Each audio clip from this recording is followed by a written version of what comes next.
大家好，我係詩詩姐。今日咧同大家傾下當年震驚全香港，甚至可以話係豪門爭產案入邊最心寒、最絕情嘅一單猛料。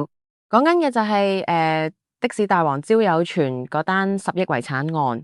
網上好多人睇到啲舊新聞，都淨係知個表面，話個有錢佬死咗，將副身家全部送晒俾個小三，原配生嗰9個仔女1毫子都分唔到。好多網民喺下邊留言話：點解法律咁唔公道？點解啲仔女咁慘？甚至有啲食瓜群眾話睇到對婚姻完全失去信心。其實呢單嘢呢，當年喺我哋傳媒圈呢，直情係一粒超級核彈。今日詩詩姐呢，就帶大家坐時光機翻去當年嗰個名利場嘅風暴中心，同大家逐格拆解呢單案背後嗰啲當年法庭都未公開、報紙都唔敢寫得太白嘅絕情內幕。想當年啦，法庭頒布判決嗰一日咧，我仲喺報館做緊突發組阿頭啊。嗰個年代未有咩智能手機，我哋收風全部靠線人打電話同埋等法庭嗰邊嘅傳真。我仲好記得嗰日下晝咧，成個編輯部都好靜，部傳真機吱吱吱咁套緊張判決書出嚟。我行埋去一睇，睇到個結果，我成個人打咗個突。10億啊！喺嗰個年代，10億可以買起半條街啦。判決書上面清清楚楚咁寫住，小三鍾群英勝訴，原配9個仔女全部敗訴，仲要聲起成千萬嘅堂費。我當時望住出面街道行嚟行去嘅人呢，心入邊真係寒咗一寒。你諗深一層，一個男人到底要幾狠心先可以做得出將自己親生骨肉掃地出門，1分錢都唔留俾佢哋？佢哋身上流住嘅係佢自己嘅血啊！呢種過橋抽板嘅殘酷，真係比電影劇本更加誇張。嗰日咧，我哋編輯部咧連夜起稿嘅，咁但係其實咧有好多圈內嘅陰暗面啦。礙於誹謗法例咧，咁我哋當年咧係撳住咗冇寫出嚟嘅。今日我退咗休，終於可以慢慢同大家攤開嚟講。要明白呢場悲劇點解會發生，我哋必須要由頭講起。焦有全呢個人，佢唔係一出世就含住金鎖匙嘅富二代。佢後生嗰陣呢，其實只係一個由內地偷渡落嚟香港嘅窮小子。嗰陣時嘅香港遍地黃金，但係亦都遍地辛酸。焦有全為咗揾食，做過地盤，做過工廠，真係日捱夜捱，成身臭汗咁賺嗰幾十蚊人工。喺佢最毛最一無所有嘅時候，佢遇到咗佢嘅原配黃美英。黃美英係一個好傳統、好捱得嘅廣東女人，佢冇嫌棄焦有全窮，反而覺得呢個後生仔有拼勁，肯做嘢。黃美英屋企其實環境都唔錯，佢為咗焦有全，不惜同屋企人反面，攞咗自己嘅私己錢，甚至問娘家借錢去支持焦有全創業。佢哋由一間好細嘅山寨廠做起，兩公婆由朝做到黑。黃美英唔單止要湊仔，仲要幫手落鋪頭打點記賬，有時咧仲要親自送貨。可以話焦有全打下嘅江山有一半係黃美英用血汗換翻嚟嘅。後來焦有全眼光獨到，睇中咗香港的士牌照嘅升值潛力，佢將工廠賺到嘅第一桶金全部押注去炒的士牌。大家要知道，80年代香港經濟起飛，的士牌個價直情係幾何級數咁上。焦有全買入賣出，雪球越滾越大。短短幾年之間，佢名下就已經有過百部嘅的士，成為咗街知巷聞嘅的士大王。由一個偷渡客變成億萬富豪，呢個本來係一個好勵志嘅獅子山下故事。但係大家要知道，有錢就身痕呢句說話喺名利場入邊係萬試萬靈嘅。焦有全發達之後，成個人嘅氣場同心態都變晒。以前咧，佢見到咧老婆會覺得感恩啊。發達之後咧，佢翻到屋企見到黃美英嗰個咧，因為生咗9個仔女而走晒樣，成面黃褐斑嘅黃面婆咧，佢開始覺得篤眼篤鼻。佢身邊咧開始出現好多狐朋狗友，帶佢去啲高級夜總會，去啲富豪飯局。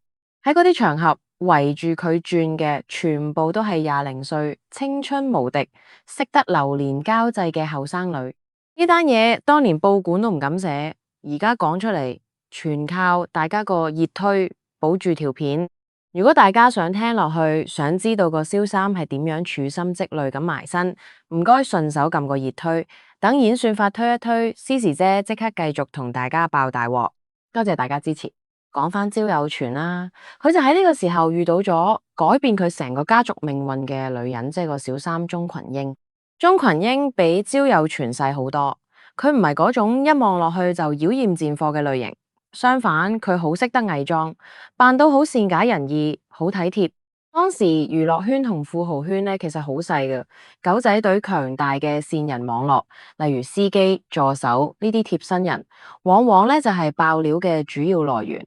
我哋報館當年就係收到一個富豪御用司機嘅報料，話焦有傳最近成日叫佢揸車去半山一個秘密單位。嗰個年代咧，我哋做狗仔隊仲係用緊舊式相機，我仲好深刻記得有一晚凌晨，我哋嘅攝影記者喺舊時代黑房沖晒菲林，慢慢浮現出驚天猛料嘅嗰一刻。張相喺顯影水入邊慢慢清晰，影到焦有傳同一個後生女喺半山豪宅露台度好親密咁攬埋一齊。我哋成班記者望住張相，知道呢單嘢一定會震動全城。咁當單嘅新聞咧爆出嚟之後咧，原配黃美英個世界可以話係瞬間崩塌。佢完全接受唔到自己陪住捱更底夜，生咗9個骨肉嘅老公，竟然喺外面包二奶，仲要買咁靚嘅樓俾對方。黃美英去同呢個焦有傳對質嘅，點知呢個焦有傳已經完全咧俾個小三迷到神魂顛倒。咁佢唔單止冇認錯啊，仲覺得自己有錢大晒，出邊有女人好正常。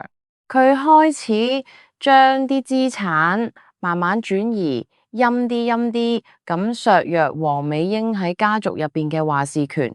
呢個時候咧，個小三鍾群英嘅手段咧就真正顯露出嚟。佢冇同黃美英正面交鋒，反而咧係用盡辦法去討好焦有傳，令焦有傳覺得只有佢先係最明白自己嘅人。鍾群英好識得利用焦有傳對衰老同疾病嘅恐懼。講到呢度，不得不提娛樂圈玄學養小鬼總生機與改運嘅瘋狂迷信。其實富豪圈比娛樂圈更加迷信呢啲嘢。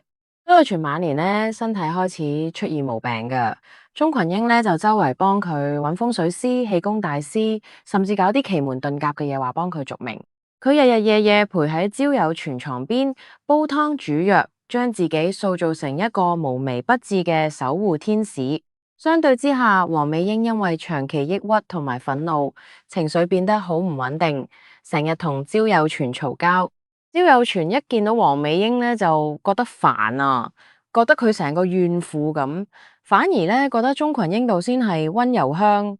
黃美英嘅抑鬱症越嚟越嚴重，對圈後人走茶涼，由車入健難嘅殘酷現實與抑鬱，其實落喺豪門怨婦身上係一樣咁致命噶。黃美英以前出入都有司機，去酒樓食飯，個個經理都叫佢焦太咯。但係自從小三上位之後，啲親戚朋友甚至生意夥伴見高拜見低踩，知道焦三唔錫佢，個個都對佢避之則吉。黃美英身邊連一個可以聽佢傾訴嘅人都冇，加上9個仔女雖然大個，但各有各忙，未必完全明白阿媽嗰種錐心之痛。最後，黃美英頂唔住呢種精神折磨，喺自己間屋度燒炭自殺，結束咗佢悲慘嘅一生。黃美英死咗之後，9個仔女同焦有傳嘅關係徹底破裂，佢哋覺得係老豆同個小三逼死阿媽，雙方經常喺豪宅入面爆發激烈嘅衝突。有一次呢，幾個大仔去揾老豆理論，鍾群英就喺旁邊煽風點火，話啲仔女根本唔關心老豆身體，只係想謀佢副身家。焦有傳咧當時已經神志有啲唔清醒嘅，俾鍾群英咁樣一擊一怒之下咧，竟然叫律師上嚟，立下咗嗰份震驚全港嘅終極遺囑。呢份遺囑咧，將名下所有百億資產，包括物業、的士牌、現金、股票，全部由鍾群英一個人繼承，9個親生仔女一個仙都冇得落袋。焦有傳過身之後啦，9個仔女咧知道份遺囑嘅內容啦，直情係晴天霹靂。佢哋即刻揾律師入稟法院，要求推翻份遺囑。理由係啦，焦有傳立遺囑嘅時候啦，精神狀態有問題啦，係受到鍾群英嘅不當影響同埋操控。呢場官司打咗好幾年，雙方喺法庭上互相攻擊，將家族最核突、最難堪嘅私隱全部擺上台面。小三鍾群英背後嘅團隊真係唔簡單，佢哋深知傳媒遊戲點玩。呢度就要講下。公關公司發聲明字眼背後嘅法律考量與文字遊戲。鍾群英嘅律師團隊出親聲明，字眼都係經過精心雕琢。佢哋從來唔去回應鍾群英破壞別人家庭嘅道德指控，而係不斷強調佢點樣盡心盡力照顧患病嘅焦友全，強調焦友全對仔女嘅不孝感到極度心寒，所以先會做出呢個決定。佢哋將個焦點由狐狸精爭產成功轉移到不孝子女爭遺產上面。喺法庭審理期間，鍾群英嘅代表律師攞出咗大量嘅醫療報告同醫生證人，證明焦友全雖然身體差，但簽署遺囑嗰一刻，大腦係絕對清醒嘅。佢係清楚明白自己做緊乜。反觀9個仔女嗰邊啦，因為種種原因冇辦法提供到足夠有力嘅證據去推翻醫生嘅證供，最後法官裁定遺囑有效，鍾群英合法繼承所有遺產。9個仔女唔單止輸咗官司，仲要承擔龐大嘅律師費，生活陷入困境。有啲仔女呢，甚至因為呢單官司搞到要破產。呢個結局真係令人唏噓啊！一個窮使仔同糟糠之妻打拼一世賺翻嚟嘅財富，最後竟然全部落入一個破壞自己家庭嘅第三者手上。危機公關嘅黃金24小時與轉移視線大法喺呢一單豪門恩怨入邊，俾鍾群英用得淋漓盡致。佢成功將大眾對佢小三身份嘅道德譴責轉移去對遺囑合法性嘅理性討論，最後透過法律程序堂而皇之咁將10億財富據為己有。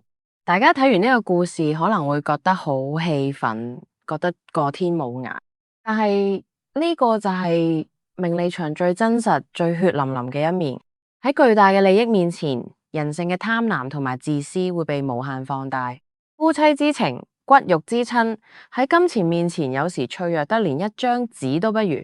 焦友全為咗一時嘅歡愉同虛榮，親手摧毀咗一個原本美滿嘅家庭，逼死咗結髮妻子，最後亦都將自己嘅親生骨肉推向深淵。佢以為自己可以掌控一切，但其實佢只係資本同慾望嘅奴隸。我做咗咁多年傳媒，睇過無數富豪同明星嘅起起跌跌，得出嘅結論係，真正嘅財富唔係你銀行戶口入邊有幾多個零，而係你身邊有冇一個真心對你、陪你經歷風雨嘅人。黃美英雖然走得慘，但佢起碼曾經擁有過真情；而鍾群英雖然得到咗10億，但佢下半世都要背負住破壞家庭、逼死原配嘅罵名，佢嘅內心又真係會安樂咩？好啦，今日詩詩姐同大家傾到呢度，呢單嘅的士大王嘅爭產案真係一堂好深刻嘅人性課。大家對呢件事有咩睇法？